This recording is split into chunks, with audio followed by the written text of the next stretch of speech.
SNX Marathi, Siddheshwar news express, सत्यासाठी SNX सोबत। सोलापूर शहरातील मुस्लिम बहुल भागांमध्ये मूलभूत नागरी सुविधा, नवीन ड्रेनेज व्यवस्था आणि शहरातील सर्व कब्रस्तानांच्या सर्वांगीण विकासासाठी विशेष निधी मंजूर करण्याच्या मागणीसाठी सामाजिक कार्यकर्ते फारुख शाब्दी यांनी आज पूनम गेट जिल्हा परिषद परिसर येथे बेमुदत अन्नत्याग आंदोलनाला सुरुवात केली आहे।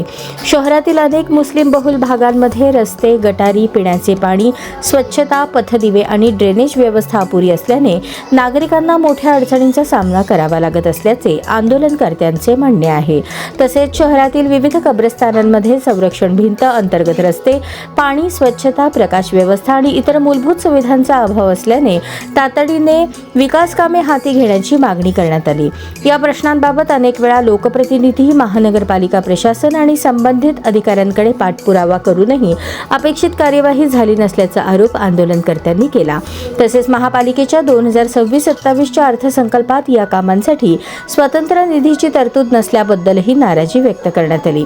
राज्य शासनाने विशेष निधी मंजूर करून निश्चित कालमर्यादेत विकास कामांचा कृती आराखडा जाहीर करावा अशी प्रमुख मागणी करण्यात आली।